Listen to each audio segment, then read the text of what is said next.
আচ্ছা, মহাভারতের সবথেকে ভয়াবহ অভিশাপ কোনটি? না, এটি কর্ণের জন্মরহস্য নয়। এটি দ্রৌপদীর অগ্নিজন্মও নয়। এই অভিশাপ ছিল একটি যুবকের, যিনি জানতেন যে কুরুক্ষেত্রে কি ঘটবে। তিনি এটা জানতেন যে কারা মরবে, কিভাবে মরবে। তিনি জানতেন কিভাবে তার নিজের ভ্রাতুষ্পুত্র অভিমন্যু কিভাবে চক্রগুহে আটকে পড়ে প্রাণ দেবে। জানতেন দ্রৌপদীর অপমান হবে। জানতেন পঞ্চপাণ্ডবের 13 বছরের বনবাস সম্পর্কে। কিন্তু তিনি বলতে পারতেন না, একটি শব্দও না, কারণ তিনি ছিলেন অভিশপ্ত। নমস্কার বন্ধুরা, আমি অপূর্ব। আপনাদের স্বাগত জানাই অপূর্ব রেজ 2.0 ইউটিউব চ্যানেলে। আর আজকের এই পর্বে থাকছে সহদেবের অবিশ্বাস্য কাহিনী। গল্পটা শুরু হয় সেই বনবাস থেকে। রাজা পাণ্ডু হস্তিনাপুরের মহান যোদ্ধা, কিন্তু এক অভিশাপের শিকার। কৃদম্ব ঋষির অভিশাপ। যে মুহূর্তে তিনি স্ত্রী সংসর্গ করবেন, সেই মুহূর্তেই তার মৃত্যু হবে। আর তাই তিনি বনে নির্বাসিত জীবনযাপন করতেন। তার 2 স্ত্রী কুন্তী আর মাদ্রী এবং 5 পুত্র। কিন্তু জৈবিক পিতা নন পাণ্ডু। দেবতাদের আশীর্বাদে যুধিষ্ঠির, ভীম, অর্জুন, ধর্ম, বায়ু আর ইন্দ্রের পুত্র। আর সবশেষে মাদ্রীর গর্ভে জন্ম নিল 2 যমজ ভাই নকুল ও সহদেব। অশ্বিনী কুমার দেবতাদের অর্থাৎ দৈব চিকিৎসকদের আশীর্বাদে। সহদেব নামের অর্থ দেবতাদের সাথে, অর্থাৎ দেবতাদের দ্বারা রক্ষিত। পঞ্চপাণ্ডবদের সবথেকে ছোট, কিন্তু বুদ্ধিমত্তা জ্ঞানে সবার চেয়ে এগিয়ে। শৈশব থেকেই তিনি ছিলেন অসাধারণ, মেধাবী, চিন্তাশীল এবং শান্ত স্বভাবের। পাণ্ডু তার পুত্রদের শিক্ষা দিতেন কিভাবে সম্মানের সাথে জীবনযাপন করতে হয়, কিভাবে ধর্মের পথে চলতে হয়। কিন্তু সহদেবের জন্য পাণ্ডু ছিল একটি বিশেষ নির্দেশ। একদিন পাণ্ডু ছোট্ট সহদেবকে কোলে নিয়ে বললেন, আমার মৃত্যুর পর তুমি আমার মস্তিষ্ক ভক্ষণ করবে, কারণ আমার এই মস্তিষ্কে আছে বছরের পর বছর তপস্যা, জ্ঞান এবং ধ্যান। যদি তুমি আমার মস্তিষ্ক খাও, তাহলে তুমি পাবে অসীম জ্ঞান। তুমি জানতে পারবে অতীত, বর্তমান এবং ভবিষ্যৎ। ছোট্ট সহদেব বড় বড় চোখে তাকিয়ে শুধু মাথা নাড়লেন। তিনি প্রতিজ্ঞা করলেন যে তিনি পিতার আদেশ পালন করবেন।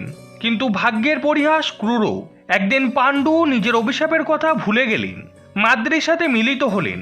আর সেই মুহূর্তেই কিংদম ঋষির অভিশাপ কার্যকর হলো। পাণ্ডুর মৃত্যু হলো।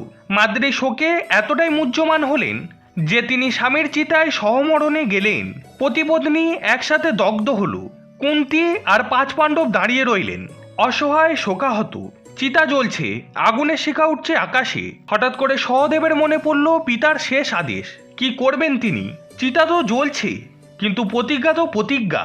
সবার চোখ এড়িয়ে নিঃশব্দে সহদেব দৌড়ালেন চিতার দিকে। আগুনের মধ্যে হাত ঢুকিয়ে নিলেন, বের করলেন মস্তিষ্কের একটি অংশ। তারপর দৌড়ে পালালেন বনের গভীরে। বনের নির্জন এক জায়গায় কাঁপতে কাঁপতে প্রথম গ্রাস নিলেন, এবং সেই মুহূর্তেই তার সামনে খুলে গেল অতীতের সমস্ত দরজা। মহাভারতের ইতিহাস, কুরুবংশের উৎপত্তি, শান্তনু, গঙ্গা ও ভীষ্মের প্রতিজ্ঞা, সবকিছু, যা কিছু ঘটেছে সব। দ্বিতীয় গ্রাস নিলেন। বর্তমানে সব রহস্য স্পষ্ট হয়ে গেল। হস্তিনাপুরে দ্বিতীয় রাষ্ট্রের অন্ধত্ব শুধু চোখের নয়, বরং মনেরও। দুর্যোধনের ঈর্ষা, শকুনির চক্রান্ত, সব দেখতে পেলেন সহদেব। তৃতীয় গ্রাস, আর এই তৃতীয় গ্রাসের সাথেই আসল অভিশাপ শুরু হলো। ভবিষ্যৎ, ভয়াবহ ভবিষ্যৎ। তিনি দেখলেন লক্ষাগৃহ দাহ। তিনি দেখলেন দ্রুত ক্রিয়া, যেখানে যুধিষ্ঠির সবকিছু হারাবে। দেখলেন দ্রৌপদীকে সবাই টেনে আনা হচ্ছে, তার অপমান। দেখলেন কুরুক্ষেত্রের যুদ্ধ, রক্তগঙ্গা। তিনি দেখলেন অভিমন্যুর মৃত্যু, তার ভাইপো মাত্র 16 বছর বয়সী চক্রবুহে আটকা পড়ে 7 জন মহারথীর হাতে নিহত। দেখলেন দ্রোণাচার্যের মৃত্যু প্রতারণার মাধ্যমে। দেখলেন ভীষ্মকে ষড়সজ্জায়। দেখলেন কর্ণের মৃত্যু নিরস্ত্র অবস্থায়। এবং সবচেয়ে ভয়াবহ, দেখলেন নিজের পুত্র সুতোসেনের মৃত্যু ঘুমন্ত অবস্থায় অশ্বত্থমার হাতে। এত ভার, এত জ্ঞান। সহদেব কাঁদতে কাঁদতে দৌড়ালেন। দৌড়ে যেতে লাগলেন তার ভাইদের কাছে। তাদেরকে সতর্ক করতে হবে, বলতে হবে কি ঘটতে চলেছে। কিন্তু পথের মধ্যে হঠাৎ করে তার সামনে এসে দাঁড়ালেন একটি বৃদ্ধ ব্রাহ্মণ, সাদা দাড়ি, তেজস্বী চোখ। সহদেব জানতেন তিনি তো এখন সবকিছুই জানেন। এই ব্রাহ্মণ আসল ব্রাহ্মণ নয়, ইনি স্বয়ং শ্রীকৃষ্ণ, পরমেশ্বর। মথুরায় তখনও তিনি শিশু, কিন্তু তার দৈব শক্তি তো সর্বত্র। সহদেব থমকে দাঁড়ালেন। কৃষ্ণ গম্ভীর স্বরে বললেন, সহদেব, তুমি এখন যা জানো তা কখনো কাউকে বলবে না। যদি বলো তাহলে তোমার মৃত্যু হবে, তোমার মাথা ফেটে যাবে। সহদেব কাঁদতে কাঁদতে বললেন, প্রভু, আমি তো মিথ্যা কথা বলতে পারি না। যদি কেউ জিজ্ঞাসা করে তবে? কৃষ্ণ মৃদু হাসলেন। তুমি উত্তর দিতে পারবে, কিন্তু শুধুমাত্র যা জিজ্ঞাসা করা হবে তার উত্তর, এক শব্দও বেশি নয়। এবং সবসময় প্রশ্নের উত্তর প্রশ্ন দিয়ে দিতে হবে, যাতে মানুষ নিজেই চিন্তা করে। সহদেব বুঝলেন এ এক ভয়াবহ অভিশাপ, কিন্তু চতুর সহদেব একটি শর্ত রাখলেন। প্রভু, আপনি প্রতিজ্ঞা করুন যে আপনি আমার ভাইদের রক্ষা করবেন। যদি তাদের কিছু হয় তাহলে আপনাকেও প্রাণ দিতে হবে। কৃষ্ণ হেসে সম্মতি দিলেন। তথাস্তু। অভিশাপের মধ্যেও সহদেব নিশ্চিন্ত করলেন যে কৃষ্ণ সবসময় পাণ্ডবদের রক্ষা করতে বাধ্য থাকবে, কিন্তু এর মূল্য নীরবতা, ভয়াবহ যন্ত্রণাদায়ক নীরবতা। এবার শুরু হলো সহদেবের আসল অভিশাপ। লক্ষাগৃহদাহের ষড়যন্ত্র হলো। সহদেব সবই জানলেন, কিন্তু তিনি কিছুই বলতে পারলেন না, শুধু নীরবে দেখলেন। দ্রুত ক্রিয়ার সভা, শকুনির ছলনাময় পাশা, যুধিষ্ঠির হাঁটছেন একের পর এক, রাজ্য, সম্পদ, ভাই, নিজেকে। সহদেব বসে আছেন চুপচাপ। তিনি জানেন যে শকুনির পাশায় জাদু আছে, তিনি জানেন এর ফলাফল কি হবে, কিন্তু তার ঠোঁট সেলাই করা। আর তারপর সেই ভয়াবহ মুহূর্ত, দুঃশাসন দ্রৌপদীকে চুলের মুঠি ধরে টেনে আনছেন সবাই। সহদেব জানতেন যে এটা ঘটবে, জানতেন দ্রৌপদীর অপমান হবে, কিন্তু তিনি কী বা করতে পারতেন? সহদেব সেদিন নীরবে কেঁদেছিলেন, অন্তরে প্রতিজ্ঞা করেছিলেন যে শকুনিকে তিনি নিজ হাতে হত্যা করবেন। 13 বছরের বনবাস। সহদেব জানতেন প্রতিটা দিন কি ঘটবে, কোথায় কোথায় বিপদ, কোথায় সুযোগ, কিন্তু তিনি শুধু ইঙ্গিত দিতে পারতেন, পুরোটা বলতে পারতেন না। যুদ্ধের প্রাতকালে একটি অবিশ্বাস্য ঘটনা ঘটল। দুর্যোধন নিজে এসে হাজির হলেন সহদেবের কাছে, কারণ দ্রোণাচার্য বলেছিলেন সহদেব সেরা জ্যোতিষী।